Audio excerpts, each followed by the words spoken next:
Hello fellow ticket holders, and welcome to the second part of our first full day in Japan. If you have not checked out the first part yet, be sure to go over and check it out, as we had a wonderful time exploring the town of Amagase. We got to see the Sakura waterfall, and we got the onsen hot between a couple of the outdoor hot springs. But in this video, we are going to start where that one left off, and that was with us arriving at the station in the town of Hita.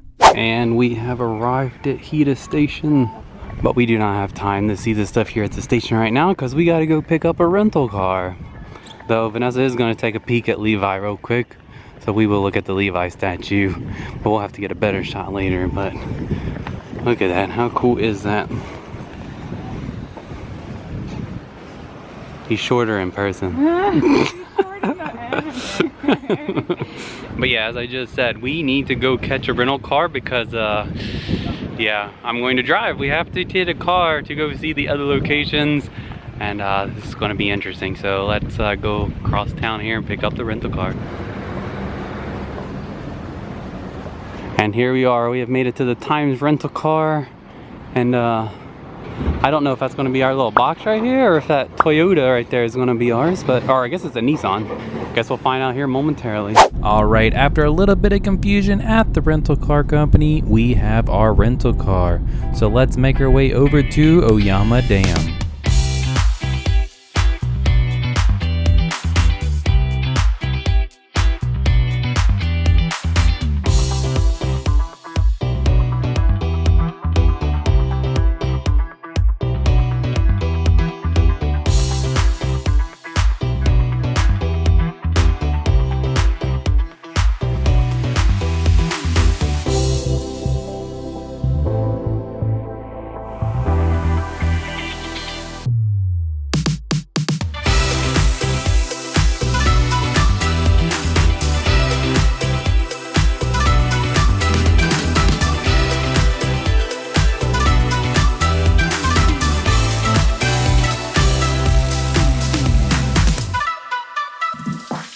Okay, so yeah, there's our little rental car right there.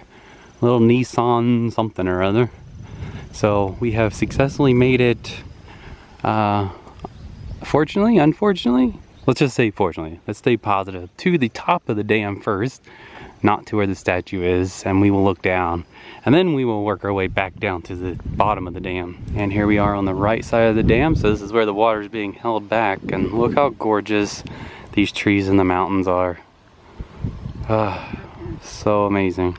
And if we look to the left side of the dam right now, before we peer down in a bit, again, look at all of the evergreens on the mountain.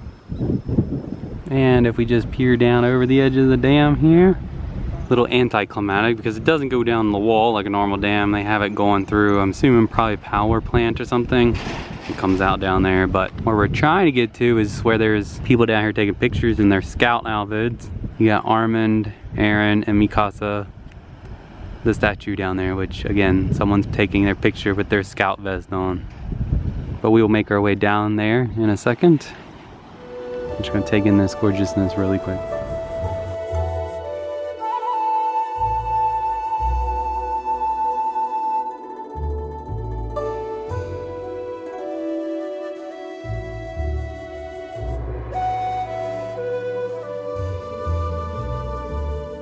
Oh my goodness, this is a big spider up here. See if I can zoom in on it. I am not going to get closer. I'm not going to bother it. I don't think it's going to focus. I think that's the best I'm going to get. Ooh, it's moving. Oh my goodness, it's moving. There we go. I think that's the best. I think it's showing it. Look at that thing. It's huge. And there's another one down there. That one's even bigger. It might be pregnant. It kind of has a sack on its backside. And that will conclude our time up here on top of the dam. As I said, we're going to make our way down, but we're up here with this building up here. I don't know what it's for, but what's neat is we just went inside and they have restrooms and a vending machine that's currently turned off. But even up here in the middle of nowhere, you can find restrooms that are clean and easy to access. And again, real quick, this is our little rental car. So you do drive the car on the right hand side and you drive on the left side of the road. A little nerve-wracking to get up here. This is what we got. Times rental car. The gentleman was pretty good at doing what he needed to do. We taught him how to use the international driving permit, and it's a Nissan Note. So yeah, we'll have this for a few hours to see all the Attack on Titan stuff, and then we will continue on.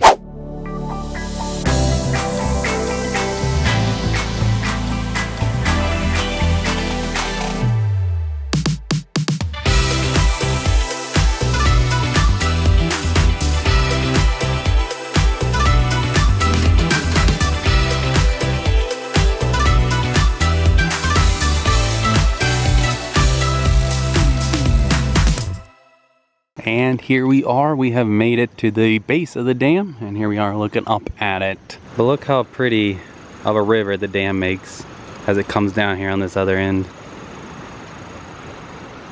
So tranquil and peaceful.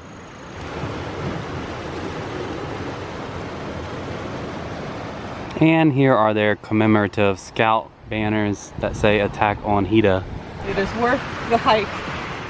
And actually we decided to go up the rampway instead of the stairwell there, because in theory going uphill on the ramp should be easier, but we're almost there. And we have made it to the actual base of the dam, and over here are the statues that we came for.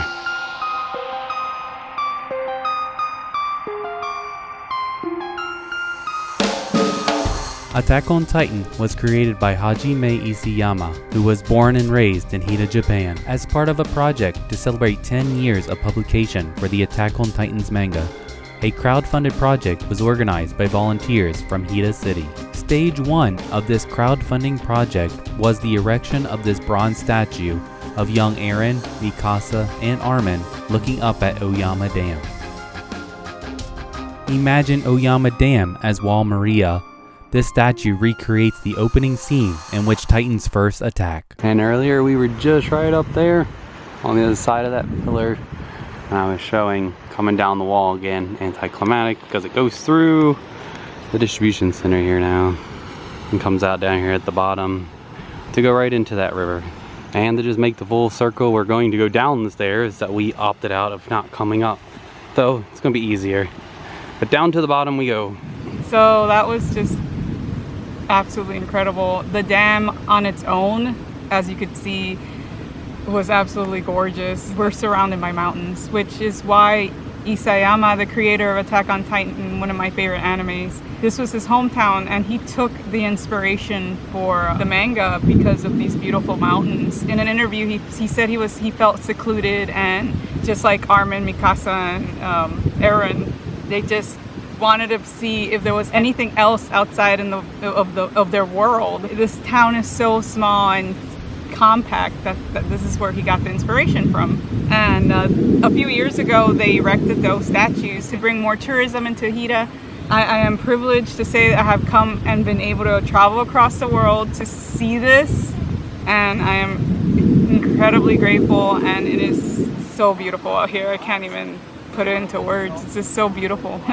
So that will conclude our time here at Oyama Dam. So let's get back into the rental car and go to our second stop for some lunch and the Attack on Titans Museum.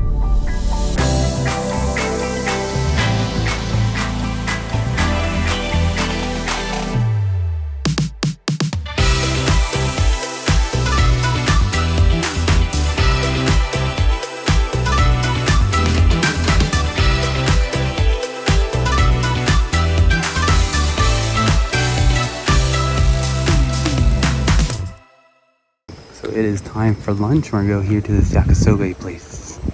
Alright, we have our order in for lunch today. And first off, we have what we think is barley iced tea, a bowl of rice, and some homemade pickles. Everything looks so amazing. After no time at all, our small yakisoba has come out. These are ramen style wheat noodles fried with some vegetables and some bean sprouts. It looks and smells amazing. So before we head out, we have to check out this drawing. Isayama drew this as part of the Attack on Hita celebration because he used to work here part-time in high school. So we just had lunch right over there, and we came right over this section next door, because next door here is the farmer's market, but inside the farmer's market is the Attack on Titans museum. So we're gonna go in and check that out. And as we head towards the entrance, we are greeted by the spooky looking hands and the wall with the scout emblem. And we will follow the scout banners to the entrance to the museum. We'll check out what they got.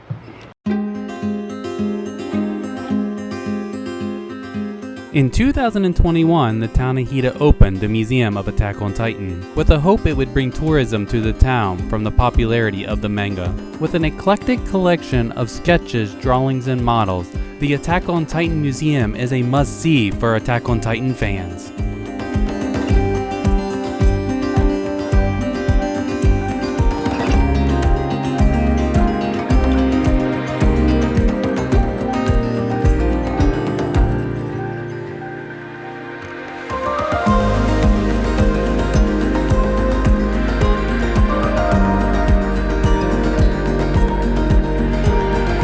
Divided into a couple of rooms, this first room has artwork from conventions, as well as some original pages from the manga.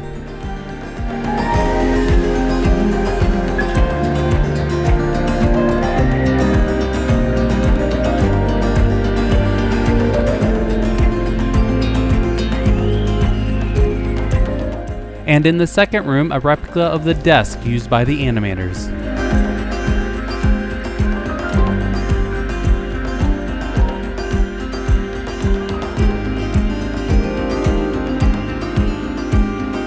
And one of the coolest things is the characters in Hita going to the dam and the restaurant. And in the final room, we have artwork done by Isayama when he was younger. From childhood up through high school, we can see his evolution in animation. Finally, in this room, we have a replica of his wedding cake and his original animator's desk. Finally, in the back hallway, we have some more original Isayama artwork and a photo op. So before we head out of this area, we're gonna stop into this gelato shop and get a snack. I think we're gonna get a couple of flavors as well as this souvenir cup. So here is the souvenir cup, well, really a cup sleeve with the characters on it. And we picked up 3 flavors. We have strawberry, watermelon, and yuzu peach. And before we leave this area, we're gonna walk down here to this area they have set up at the riverside. Look how pretty it is from up here. But we'll get a little bit closer.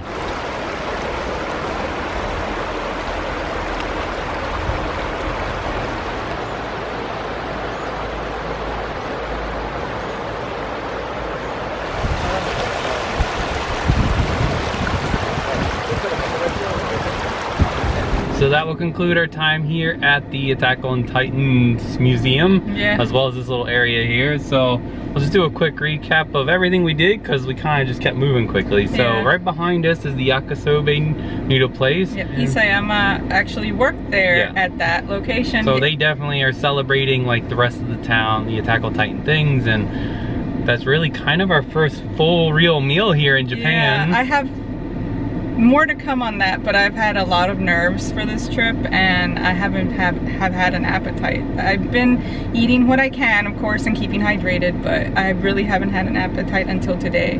And what a great way to start the trip, by eating what this town, Hita, is actually known for, fried yakisoba. Yeah. And they were really good. They were really good. The shop was super friendly. Yeah.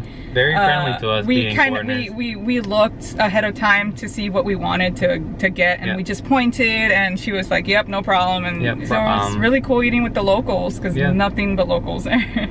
And only a few tables there, but one was open when we showed up. Really enjoyed that, really tasty. And then the drink, though, I think is the barley tea. It might be barley tea. I've Not never sure had what it was, but it was still okay. That was unique. It was a unique flavor. Because it was listed as an item on the menu. Yeah, but there was there was like free tea on the table. So then the museum itself, it's definitely smaller than I expected, but I guess it is just behind the farmer's market, which then explained the videos that we saw why they only showed a few things, because It's not that big, and it's mostly just the concept art and the art from the artist himself.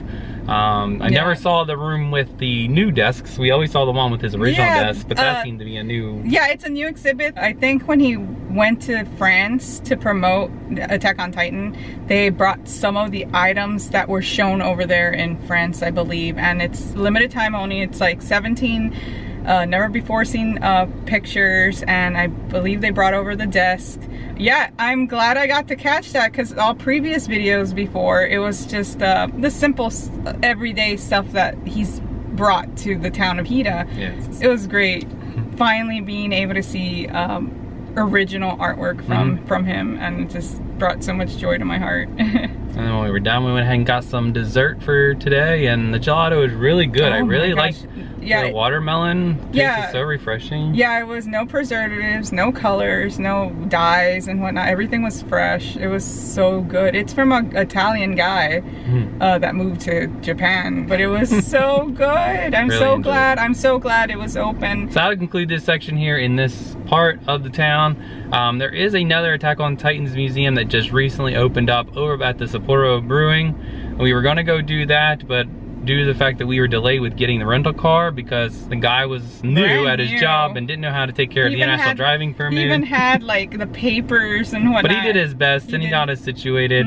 But we are, instead of hiking up the mountain or up the hill, there is a shrine we wanted to visit that will overlook the town of Hita. So we're going to drive there. Should be able to park and do that real quick before we have to return the rental car, which kind of ready to get rid of it. It's not been that bad, but anyhow, we'll go over that later. But yeah, let's move on to downtown Hita.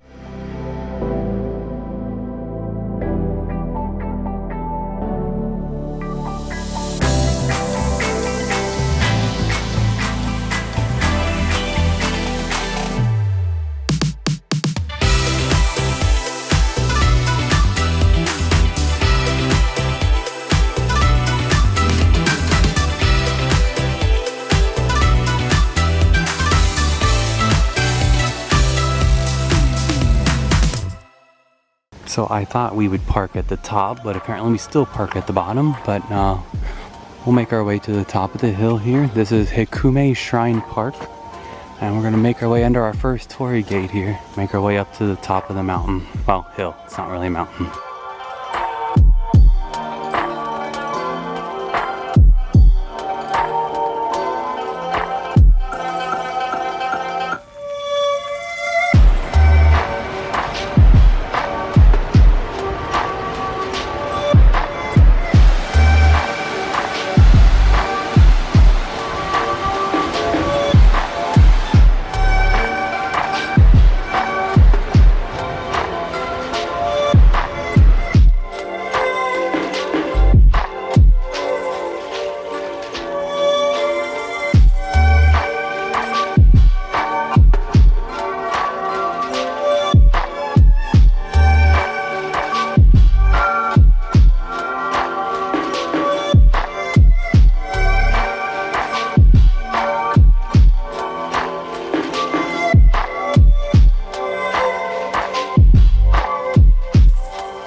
Alright, so that was our short visit to the Kameyama Park and the Hinokuma Shrine. More of a hike than I thought. I thought we were going to drive to the top, which apparently we did not.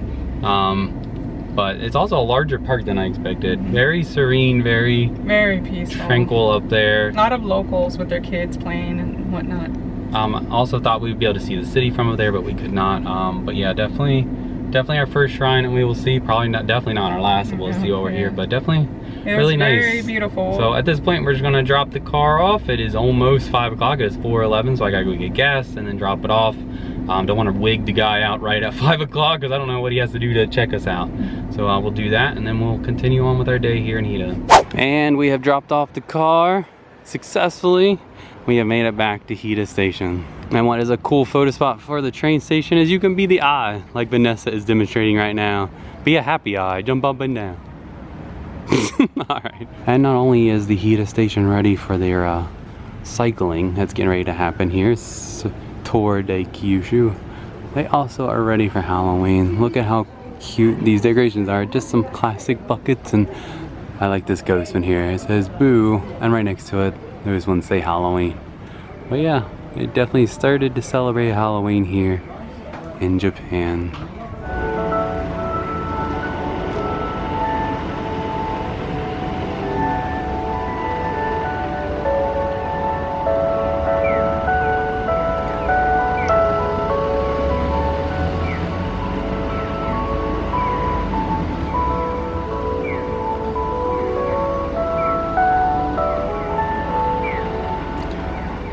That clock means it's 5 o'clock, Levi.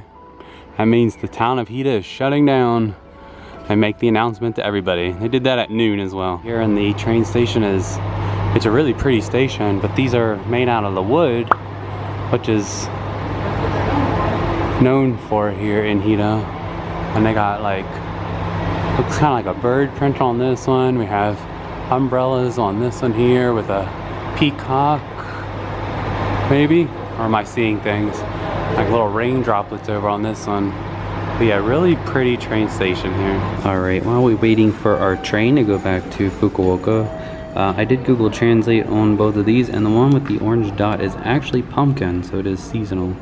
And this one is the traditional red bean paste one like we have had before. And this is the warabi mochi, it's hard to say, and it is covered in kinako, I guess is the powder. Kinako is roasted soybean flour, and then the syrup is just kuromitsu syrup, like a dark brown sugar syrup. Yeah. And we tried these earlier. It smells very much like peanut butter, but it does not taste like peanut butter. It's kind of bitter.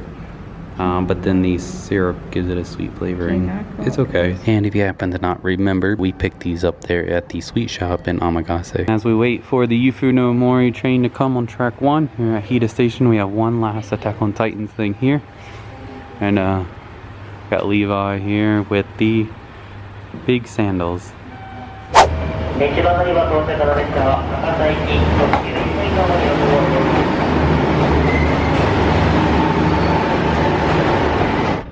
So the Yufuin No Mori, ran by the JR Rail Company on the Kyushu Railway, is a unique train.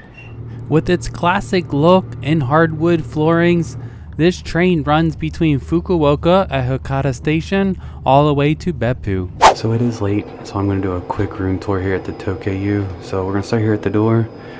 On the right hand side we have the closet, got our little slippers if we need them, shoe horn, shoe brush, and everything. Mirror right here. Right here we got the washing machine going, the washer dryer, microwave. This is neat right here. This is like a pant press right here for the businessmen. And if we turn right here to the left of the fancy pants press, we have the bathroom. So again, another Western style bathroom with a tub and a shower on the just on its cord here. Got the Japanese toilet, of course, with all the controls there. And here we just have a sink. It is a little low, but yeah. And over here is a towel rack and towels. Over here we have a little kitchenette with the sink, the teapot, little ice bucket, nothing under there. Got the refrigerator and a hot pot right there. Let's see, these don't open. Oh, this one does. Oh, we got plates, cups, and silverware. Pardon the mess, we just came back in. We got a little seating area here. This is a 2 twin bedroom, so we got those there. That just looks out to the window to the other building next door, so we don't have much of a view. And around here we have the large TV, air conditioning units up here on the wall. But yeah, pretty normal size room for US standards, because I made sure that we got a little bit larger rooms when I booked them. So again, this is the 2 twin bedrooms here at the Tokyu Inn. And before we sign off of this video, let's check out the lobby. It is a really nice lobby here with a checkout counter as well as a digital check-in and check-out. And by the elevator, we do have a self-service amenities area where you can get toothbrush and toothpaste, some tea, hairbrush, and maps. And finally, there's a 24-hour coffee bar. And that will conclude our second part of our first full day in Japan, where we visited Hita. So it is time for our debriefing of the day. So we have a couple of topics that we need to talk about.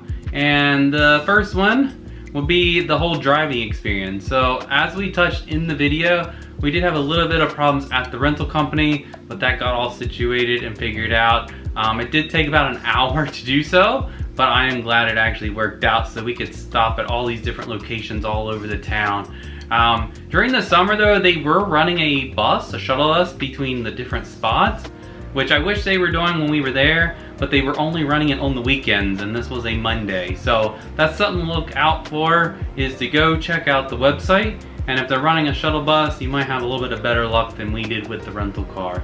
But back to the rental car itself, it was a little nerve-wracking, as I mentioned. Obviously, opposite of driving of what we're used to here in the United States.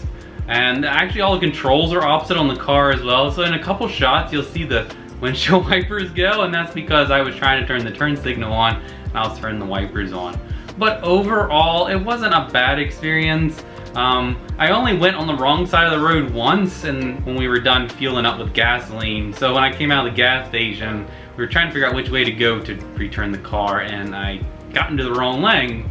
But other than that, I am proud of myself for actually doing everything properly. So again, not too bad, but definitely a little bit of nerve-wracking. The second thing that we wanted to touch on, when we were at the Attack on Titan Museum and we were outside having our gelato dessert, there was actually a news group there from NHK. Yeah. That is a worldwide news company, but their local branch was out actually interviewing people, wondering why were they out in Hita, what type of things were they doing in the fall. But the funniest part is they saw us coming out from behind the gelato store where we were eating our gelato, and they decided to come over and interview Vanessa actually. Yeah. But both of us, but she basically talked to them, and they asked us why were we there, where were we from. Saw that we had food in our hands, so wanted to know what type of fall foods we were looking forward to.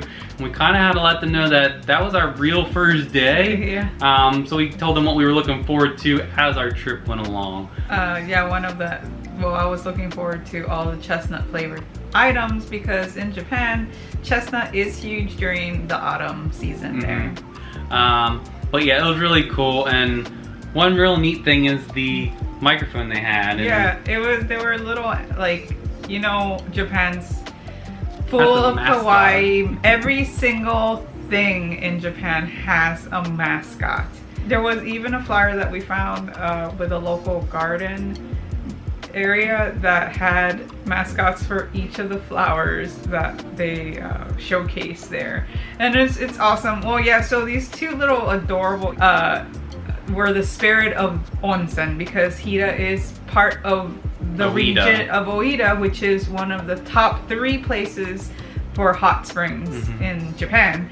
Yeah, so that was really awesome. We even found out that the camera guy studied in Washington, D.C. He did NHK International. He said he worked for them at the Washington, D.C. branch, so he knew exactly where Maryland was. Yeah, that's why he was able to translate between me and the Japanese girl that couldn't speak any English. Yeah. It was so awesome. And I wish we could have seen ourselves broadcasted, but they said it was only in the app, and obviously the app doesn't work on a US phone. And I tried to look on the website and it wasn't there either. No. So they said on the app only. I'm like, bummer, that would have been so cool. But it was awesome meeting the cute little their little mascots, and they were super friendly, and I'm glad I got interviewed.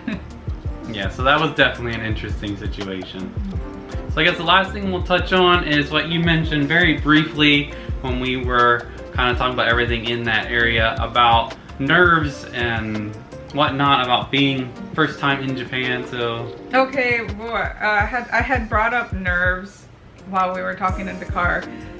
Before the trip, we had gone and done some hot stuff at Busch Gardens, and we both got extremely sick, and we were just barely coming off of that sickness. And that was 2 weeks before we left. And that was 2 weeks before we left. We were just getting better 2 days before the trip. So while I was sick, I was still at work. I was still finishing last minute packing. I wasn't 100% packed. I was about 80% packed 2 days before leaving to Japan. So I was a complete wreck. I was extremely nervous about how we were gonna do with a 14-hour flight, if I was gonna get nauseous. if I was just, I was worried about not getting sleep, and unfortunately I didn't get any sleep. So that had to do, I think being up for 24 hours had to do a lot with me not having an appetite. We were going to a brand new country. I think the topic that was really in the back of my head that was really affecting me was the language barrier. That one was freaking me out. I'm like, what are we gonna do? No one's gonna understand us. How do we talk to people? And that's on us because we really didn't prepare for that. We did learn the basics, but even with the basics, I was still nervous. So yeah, I was just nervous. So that's why I didn't have an appetite. And it didn't help that that morning we didn't actually have a breakfast, because if you watched our first part of this video, we actually just ate a protein bars, and those protein bars that we had were just left over from the airplane. So we picked those up in Washington, D.C., thinking we needed food on the airplane. So yeah, luckily we had that. So we weren't really running on a lot of nutrition the night before. Or sleep. Yeah, running on about 4 to 5 hours of sleep, not a lot of nutrition. So actually it was really nice to get to that Yakisoba place and have a nice meal. And it kind of was the first time that we realized that the language barrier wasn't a big problem when it comes to ordering food, because we sat down and just like Vanessa said in the video, we just pointed to what we wanted and that was it. It came straight out. And everybody was just really patient with us. Yeah. I did find it a little weird because on the plane I did eat all my meals, so I thought once I got to Japan I was gonna have a huge appetite. I did not have an appetite at all. I think just everything just go, which that is going to be the running theme with all these videos, is we ran a lot, back and forth a lot. We walked a lot. I think it didn't help with all that, but anyway, hope you enjoyed this second part of the first day. Again, if you've watched this and didn't watch our first part, in our first part we did go to Amagase Onsen Town, which is right below Hita, so be sure to go check that video out. I'll leave it down in the description, or just go check it out on the channel. But coming up next, we will be going to Kinosaki Onsen. Oh my god. An actual full resort town. And so we are excited to share that with you. Love that area, love doing the hot springs and everything. So look forward to that coming soon. So until next time, be safe, be kind, and adventure on. Bye. Thank you for watching our video. If you liked it, be sure to give it a thumbs up. If you've not subscribed to our channel yet, be sure to hit that subscribe button below. If you have any questions or comments, feel free to leave them in the comments section below.